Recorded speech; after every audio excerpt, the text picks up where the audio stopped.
তো দর্শক শ্রোতা, আজকে আমরা আলোচনা করব শিশুকালের কথা মনে থাকে না কেন। আমরা যখন ছোট থাকি আমাদের মগজও ছোট থাকে, বয়স বাড়ার সাথে সাথে মগজও বাড়ে, আর এই মগজের ভিতরে আছে নিউরন। নিউরনের সংখ্যাও বৃদ্ধি পায়। এই নিউরন কাজ হলো কি, চিন্তা, স্মৃতি, অনুভব, কল্পনাকে নিয়ন্ত্রণ করে। আমাদের শরীরে সব জায়গায় নিউরন আছে, তার ভিতরে মস্তিষ্কের নিউরনের সংখ্যা বেশি। মস্তিষ্কে আনুমানিক ৮,৬০০ কোটি পর্যন্ত নিউরন আছে। তখন কি করে, নতুন নতুন নিউরন যখন তৈরি হয় তখন পুরাতন নিউরনগুলো নিচে পড়ে যায় এবং নতুন এবং পুরাতন নিউরনগুলো ফিতার মতো গিঁট বাঁধে। তখন ওই পুরাতনগুলো যখন নিচে পড়ে তখন ওই কথা, স্মৃতি এগুলো কিন্তু নিচে পড়ে যায়, আবার নতুন করে তৈরি হয়।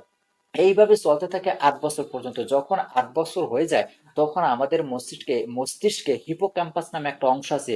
ওই অংশটা নিউরনে পরিপূর্ণ হয়ে যায়, তখন আর নতুন করে নিউরন তৈরি হয় না। এই জন্য ৮ বছরের আগে স্মৃতিগুলো মনে থাকে না, ৮ বছরের পর যেগুলো সেগুলো মনে থাকে। তবে কিছু কিছু লোকের ক্ষেত্রে মনে থাকে, যাদের মস্তিষ্কের এমিগডালা একটা অংশ আছে, ওই অংশটা সক্রিয় থাকে, তাদের ক্ষেত্রে কিন্তু মনে থাকে।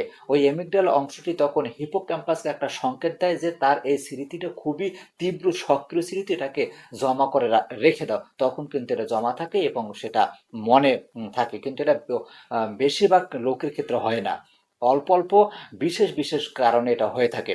এই ছিল ছোটখাটো কথা মনে না থাকার মূল কারণ।